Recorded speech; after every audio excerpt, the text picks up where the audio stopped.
নমস্কাৰ। কবিতাৰ শিৰোনাম বিষাদৰ চকুলো, কথা আৰু পাঠ দীপশিখা ৰাজকোঁৱৰ। সেইদিনাই কিয় কৈ নিদিলা, যিদিনা মোৰ একপক্ষীয় প্ৰেমৰ কথা তোমাৰ আগত উচুপি উচুপি কৈছিলোঁ? কিয় নকলা তোমাৰ যে প্ৰেয়সী আগৰ পৰাই আছে? মিছাকৈ মোৰ লগত প্ৰেমৰ অভিনয় কৰাৰ কি প্ৰয়োজন আছিল? হৃদয়খনক কষ্ট দিবলৈ তোমাৰ বেয়া নালাগিলনে? জানিছিলাইচোন মই যে সৰু সৰু কথাতে দুখ পাওঁ। তোমাকতো মই জোৰ কৰি মোৰ কৰিব বিচৰা নাছিলোঁ। তুমি মোক পাগল কৰিছিলা।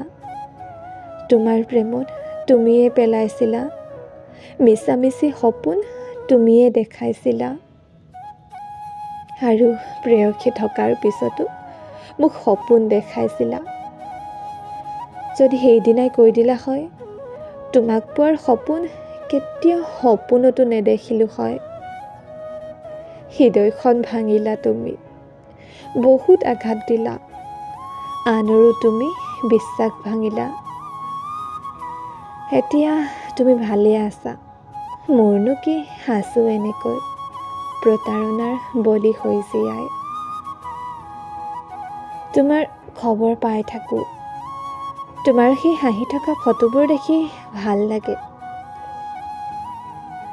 ভাবিছিলোঁ তুমিয়ে মোৰ হাঁহিৰ কাৰণ হৈ থাকিবা, কিন্তু তুমিচোন মোৰ বিষাদৰ চকুলোৰ কাৰণ হৈ ৰলা।